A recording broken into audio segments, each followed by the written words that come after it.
India को Jammu and Kashmir से 5.6 million ton reserve मिले हैं लिथियम के। लिथियम को व्हाइट गोल्ड भी कहा जाता है, बैटरीज में यूज होता है, बहुत ज्यादा अहमियत है इसकी। इसी वाले से पाकिस्तान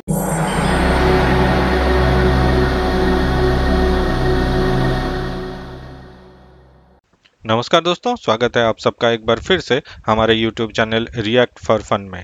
लिथियम जो कि आज हर इलेक्ट्रॉनिक डिवाइस के बैटरी में यूज हो रहा है, वो कुछ लिमिटेड कंट्रीज में ही अवेलेबल है। इंडिया की बात करें तो इंडिया ऑलमोस्ट 90 से 95% ऑफ लिथियम इंपोर्ट करता है। अभी जिस तरह से इलेक्ट्रॉनिक व्हीकल्स का डिमांड बढ़ रहा है और इंडियन गवर्नमेंट उसको प्रमोट कर रहा है, उसके लिए इंडिया का रिजर्व का एक बड़ा हिस्सा उसमें यूज हो रहा है। बट अभी जम्मू एंड कश्मीर में 5.9 मिलियन टन ऑफ लिथियम होने का confirmation Indian ministry of mines ने अनाउंस किया है। उसके बाद एक न्यूज ये भी आ रहा है कि शायद छत्तीसगढ़ में भी लिथियम होने का अनुमान किया जा रहा है। अगर ऐसा होता है तो टेस्ला जैसे बड़े कंपनी भी इंडिया में प्लांट खोलने के लिए इंडियन गवर्नमेंट के पीछे भागेंगे और इंडिया फोन, ड्रोन, डॉल और मोस्ट इंपोर्टेंट ऑटोमोबाइल इंडस्ट्री में बहुत ज्यादा ग्रो कर जाएगा। इसके ऊपर पाकिस्तानी पब्लिक का क्या रिएक्शन है, आइए वो देखते हैं। खबर सुन के ऐसा लगा कि अगर कश्मीर एग्जिस्ट कर रहा होता एज एन इंडिपेंडेंट एंटिटी तो ये कश्मीरियों के लिए बहुत बड़ी खबर होती।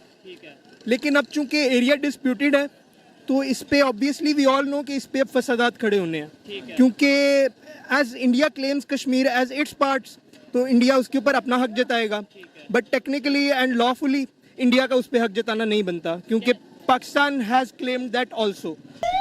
तेरा बाप यहाँ छोड़कर गया था कि तेरी माँ? पेट्रोल की जरूरत कम हो जाएगी और इंडिया को सहूलत हो जाएगी कि वो अपनी इन हाउस इलेक्ट्रिकल कार्स जो है मैन्युफैक्चर कर सके और दुनिया में एक्सपोर्ट कर सके। तो इंडिया के लिए तो ये गोल्ड माइन है।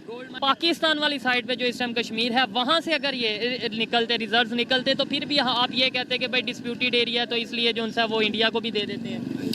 नहीं, दे देते हैं की बात नहीं है। देखें, पहली बात तो ये है ना कि हम पाकिस्तानियों को भी और इंडियंस को भी ये चीज़ समझनी चाहिए, कश्मीर से जो चीज़ निकल रही है ना उस पर सबसे पहला हक कश्मीरियों का है। अगर उससे कश्मीरियों को फायदा नहीं हो रहा ना तो फिर उनके हक में वो चीज़ बेहतर नहीं है। कि गैस बलोचिस्तान से निकल रही है, सुनने में आता है गोल्ड वहां से निकलता है जो चाइना लेकर जाता है, तो फिर भी बलोचिस्तान को फायदा नहीं हो रहा। तो इसका मतलब है कि हम दूसरों के घर में ये कह रहे हैं कि उन्हें फायदा देना चाहिए, नहीं बलोचिस्तान में हम खुद नहीं दे रहे। देखिए, ये हमारा फ्लॉ है। हम सारे जानते हैं कि पाकिस्तान के अंदर हालात इस तरह के रहे हैं कि हमारे फंड्स इक्वली डिस्ट्रीब्यूट नहीं हुए। ठीक है, ऑफ कोर्स विजन का फर्क है, एक स्टैंड पॉइंट का फर्क है कि वो अपने नेशन बिल्ड कर रहे हैं। हमारे यहाँ पे नेशन बिल्डिंग का काम नहीं होता।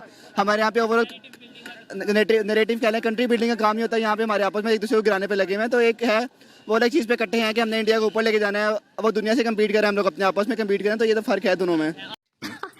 सही पकड़े हैं। बहुत से ऐसे मजहब के लोग रहने वाले हैं, मुसलमान हैं बहुत बड़ी तादाद में, हमारे से ज्यादा। इसके अलावा सिख हैं, इसके अलावा हिंदू हैं, क्रिश्चियन हैं, वो सारे मिलके रह रहे हैं। आपने इस चीज को बट उनको कोई आइडेंटिटी क्राइसिस नहीं है। ठीक है, पाकिस्तानियों को आइडेंटिटी क्राइसिस है। आप ये देखें, पाकिस्तानी बन के जब सोचेगा ना बेहतरी तब आएगी। तो पाकिस्तानियों को पाकिस्तानी बन के सोचने की जरूरत है। निकले सऊदिया, तुर्की, ईरान, अमेरिका, रशिया, इनकी जो ड्रामा अच्छा लगता है वो हम उससे इंस्पायर होकर कहते हैं ये तो हमारे बड़े थे, बस हम तुर्की के पीछे लग जाते हैं। सऊदिया से कोई एड आती है, हम कहते हैं कि अब हमने जो सा ये वाली कैप ऐसे पहननी है, ये बुर्का ऐसे, मतलब हम अपना कल्चर चेंज कर लेते हैं किसी के। पाकिस्तानियों को पाकिस्तानी बन जाने की जरूरत है। जिस दिन, जैसे इमरान खान साहब फरमाते हैं जी, जिस दिन कौम बन गए उस दिन कामयाबी। ये बड़ी अच्छी बात कही आप।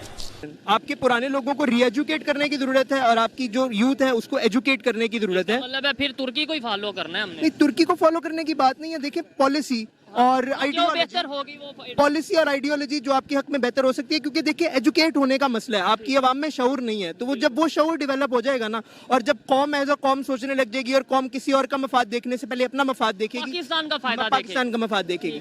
ये बेसिकली कश्मीर तो पाकिस्तान का हिस्सा है। जब 1947 में पाकिस्तान बना था तब तो कश्मीर पाकिस्तान का हिस्सा था। वो तो इंडिया ने मतलब जोर से अपनी फौजें धकेल दी थी।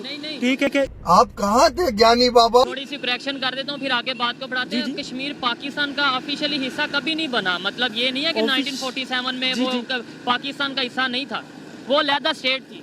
जी, बेसिकली तो पहला नंबर तो कश्मीर डिजर्व करता है कि कश्मीर की स्टेट को ये चीज़ें दी जाए।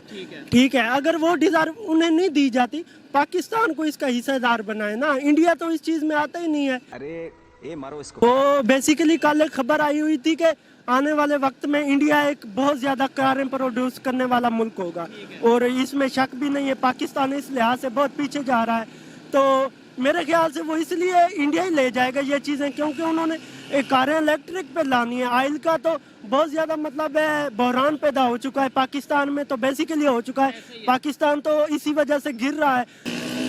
देखें, ये तो एक टॉपिक हो रहा है ना। सबसे पहले टॉपिक ये था कि जितने का भी हो वो है उनका।